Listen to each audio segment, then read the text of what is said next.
Hello friends, new year జరిపేసుకున్నారా? అయిపోయిందా? అందరికీ హ్యాపీ న్యూ ఇయర్ చెప్పేశారా? ఫ్యామిలీ, ఫ్రెండ్స్, క్లోజ్ ఫ్రెండ్స్, దూరంగా ఉన్న వాళ్ళకి కాల్ చేయడం అంతా అయిపోయిందా? ఈరోజు ఇయర్కి సెకండ్ డే. సో ఈరోజు జుమ్మా ముబారక్ మా ముస్లిమ్స్ ఫ్రెండ్స్ అందరికీ. ఇంతకీ న్యూ ఇయర్ అంటే సందడి ఇప్పుడుది కాదండి. మన 90s కిడ్స్ అంటే మనది.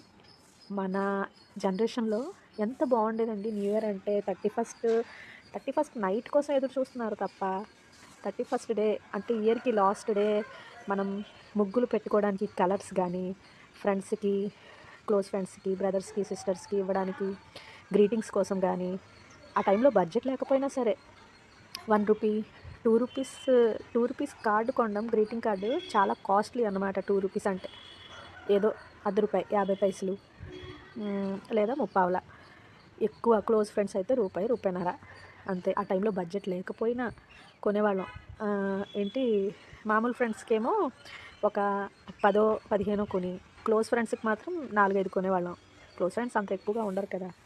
అలాగా ఆ టైంలో అంతలా ఆలోచించి ముందుగానే ప్లాన్ చేసుకునేవాళ్ళం కదా. 31st నైట్ పోటీల మీద ముగ్గులు వేసుకునేవాళ్ళం కదా. ఫ్రెండ్స్ అయినా సరే, పక్కింటి వాళ్ళైనా సరే, పెద్దవాళ్ళైనా చిన్నపిల్లలైనా ఎవరైనా మన 90s జనరేషన్లో పోటీ పడి ముగ్గులు వేసుకున్నాక కూడా ఎవరి ముగ్గు బాగుంది అని వీధులు కూడా తిరిగేవాళ్ళం. గుర్తుందా మీకు?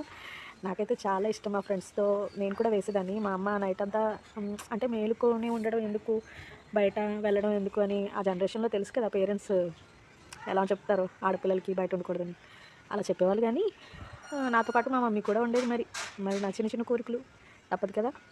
అలాగా ముగ్గులు వేసుకొని మేము ముస్లిమ్స్ కదా, ముగ్గులు వేయడం రాదు. మా ఫ్రెండ్స్ వేస్తే వాటికి రంగులు వేయడానికి వెళ్ళేదాన్ని. చాలా బాగుండేది, చాలా హ్యాపీగా ఉండేది. మార్నింగ్ లైట్లో ఆ ముగ్గు ఎలా ఉంది అని లేచి లేవగానే బయటకు వచ్చి చూసేదాన్ని నేను. చాలా హ్యాపీగా అనిపించేది. అది 90s జనరేషన్లో మనం చేసే సెలబ్రేషన్. ఇప్పుడు ఏముంది, కేక్ కట్ చేసి ఇంకా ఇంటికి వచ్చేసి హ్యాపీ న్యూ ఇయర్ చెప్పేసుకొని పడుకోవడమే. దూరంగా ఉన్న వాళ్ళకి కాల్స్, మెసేజెస్, అంతే. అయిపోయింది న్యూ ఇయర్. కుదిరితే చికెన్ వండుకొని తినాలి అంతే. అదంతా సరే, కానీ మన 90s కిడ్స్ అందరూ మన సబ్స్క్రైబర్స్లో ఉన్నారు కదా, వాళ్ళందరికీ ఇవన్నీ గుర్తున్నాయా? కామెంట్ చేయండి నాకు. మరి న్యూ ఇయర్ మీకు ఎలా ఫీల్ వచ్చింది అది కూడా కామెంట్ చేయండి. మీ ఒపీనియన్ కోసం వెయిట్ చేస్తూ ఉంటాను. Bye, happy new year in second day.